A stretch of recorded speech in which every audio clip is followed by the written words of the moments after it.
Elijah, whose name means "My God is Yahweh," is one of the most prominent prophets in the Hebrew Bible, particularly in the books of 1 Kings and 2 Kings. He is a pivotal figure who champions the worship of Yahweh and confronts the Baal worship in Israel. His life and ministry are marked by dramatic events, miracles, and a zealous commitment to God, which we must learn from as Christians. Elijah the Tishbite, from the region of Gilead, first appears in the biblical narrative during the reign of Ahab, king of Israel. Ahab, influenced by his wife Jezebel, had led Israel into deep idolatry, primarily through the worship of Baal, a Canaanite deity. In response to this apostasy, Elijah confronts Ahab with a bold proclamation: "There will be neither dew nor rain in the land except at Elijah's word." 1 Kings 17:1. This pronouncement of drought sets the stage for the prophet's mission to demonstrate Yahweh's power and to call Israel back to true worship.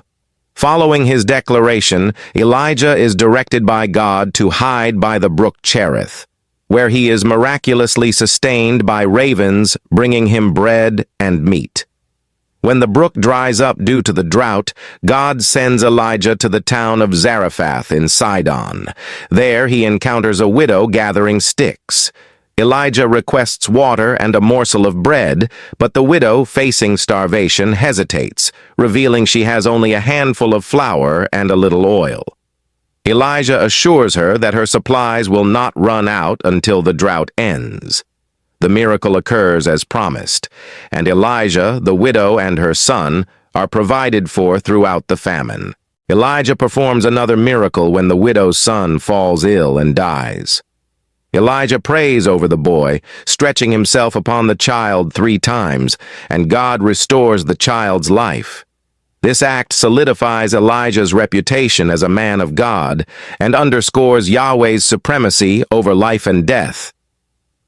Carmel.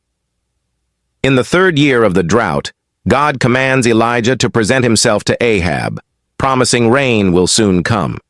Elijah confronts Ahab and challenges the prophets of Baal to a contest on Mount Carmel to determine the true God. The challenge involves 2 altars prepared with bulls for sacrifice. The prophets of Baal call upon their God from morning until noon, but there is no response. Elijah mocks their efforts, suggesting Baal might be asleep or on a journey. Elijah then repairs Yahweh's altar, uses 12 stones representing the 12 tribes of Israel, and drenches the altar with water to heighten the miracle's impact. He prays, and fire from heaven consumes the sacrifice, the wood, the stones, and even the water in the trench.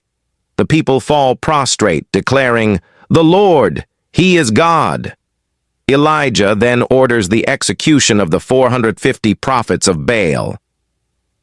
Following the triumph at Mount Carmel, Elijah tells Ahab to prepare for rain. He climbs to the top of Carmel, bows down, and prays earnestly. After sending his servant 7 times to look towards the sea, a small cloud appears, and soon the sky grows black with clouds and heavy rain falls, ending the 3.5-year drought.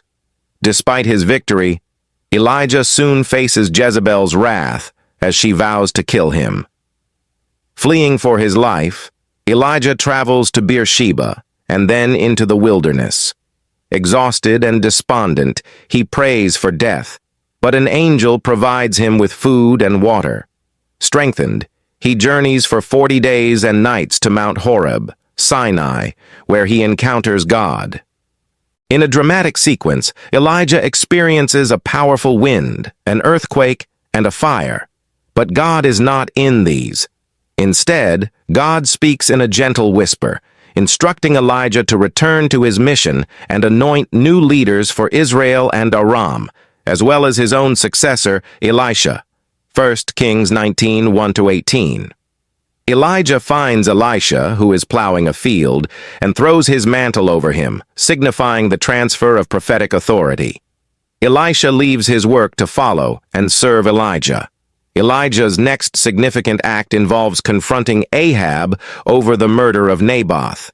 Jezebel orchestrates Naboth's death so Ahab can seize his vineyard. Elijah meets Ahab in the vineyard and delivers God's judgment. Ahab's dynasty will be destroyed, and dogs will lick up Jezebel's blood in the same place Naboth died. This prophecy is partially fulfilled during Ahab's lifetime and completely after his death. Elijah's earthly ministry was drawing to a close, and God had revealed to him that he would soon be taken up to heaven. Aware of his impending departure, Elijah set out on a final journey, accompanied by his faithful disciple, Elisha. This journey took them to several significant locations in Israel, each holding deep historical and spiritual significance. They first traveled to Gilgal, a place associated with Israel's early days in the Promised Land. From Gilgal, Elijah instructed Elisha to stay behind while he went on to Bethel, but Elisha, fully aware that something extraordinary was about to happen, refused to leave his master's side. "As surely as the Lord lives and as you live, I will not leave you," Elisha insisted.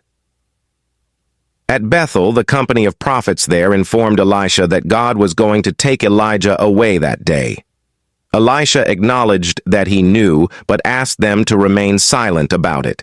The same sequence of events occurred as they moved from Bethel to Jericho, with Elijah urging Elisha to stay and Elisha refusing to do so. Their final destination was the Jordan River. When they reached its banks, Elijah took his mantle, rolled it up, and struck the water. The river miraculously parted, allowing both men to cross on dry ground, reminiscent of the Israelites crossing the Red Sea and later the Jordan under Joshua's leadership. Once they had crossed, Elijah asked Elisha what he could do for him before he was taken away.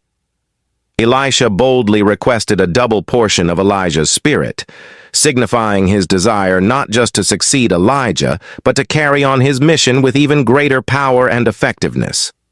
Elijah responded that this was a difficult request, but promised that if Elisha saw him being taken away, his request would be granted. As they walked along and talked together, a dramatic and awe-inspiring event occurred. Suddenly, a chariot of fire and horses of fire appeared and separated the two of them. Elijah was taken up to heaven in a whirlwind. Elisha witnessed the entire event, crying out, my father, the chariots and horsemen of Israel." This exclamation acknowledged Elijah as the true defender and spiritual leader of Israel, more powerful than any earthly army. Kings chapter 2 verses 11 to 12.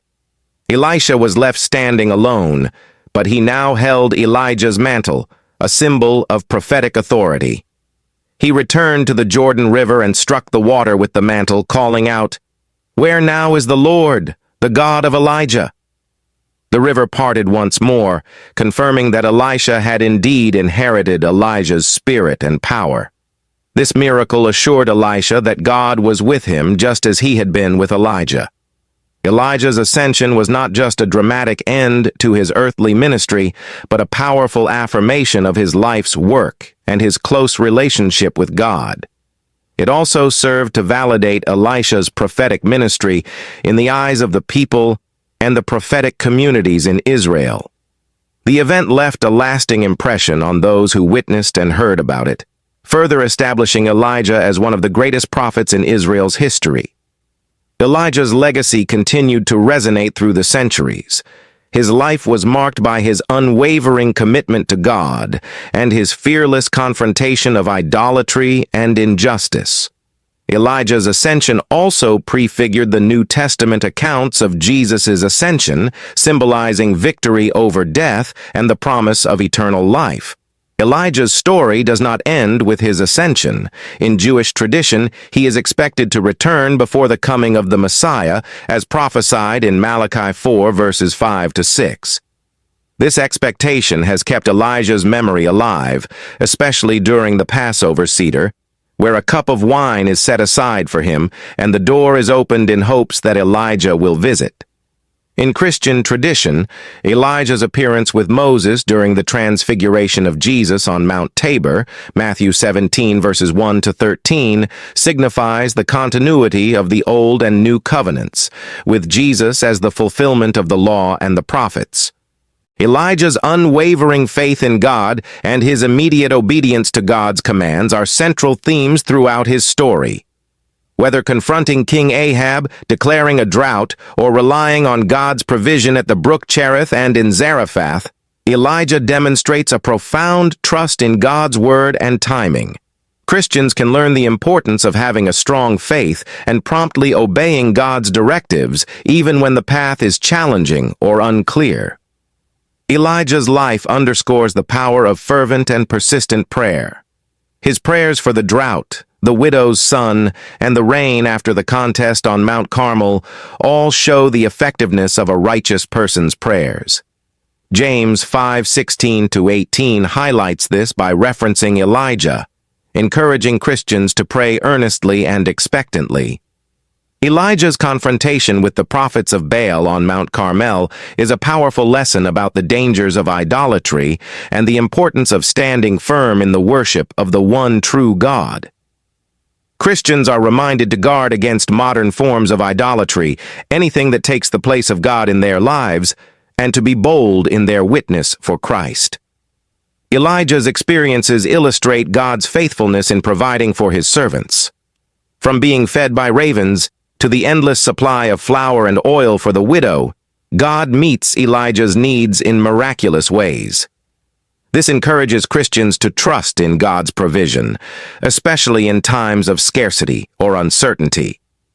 Elijah's encounter with God on Mount Horeb, where God speaks in a gentle whisper rather than through wind, earthquake, or fire, teaches that God often speaks in stillness and quietness.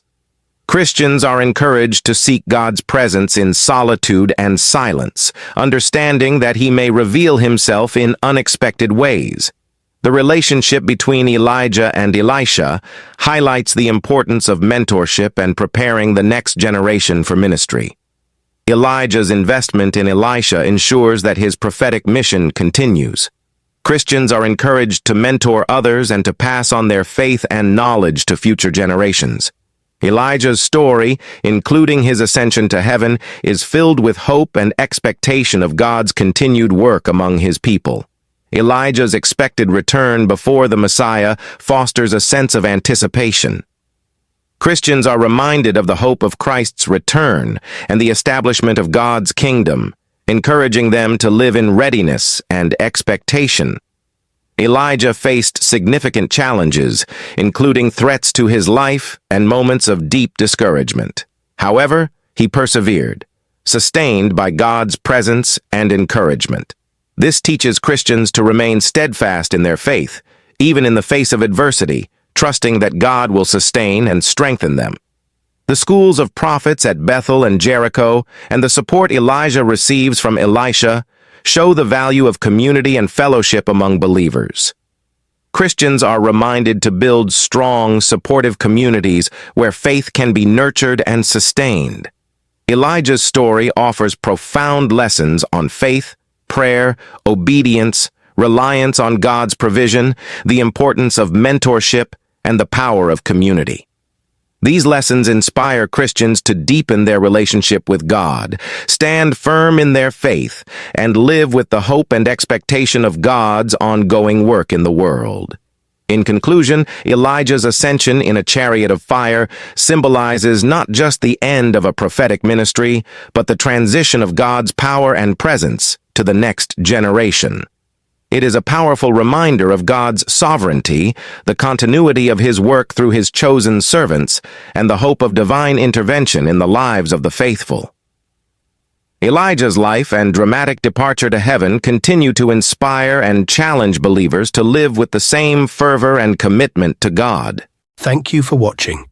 Keep trusting, keep praying, and keep believing. Until next time, stay in the peace of God, which surpasses all understanding. Don't forget to like, share, and subscribe for more inspirational videos. Your support is highly appreciated. God bless you.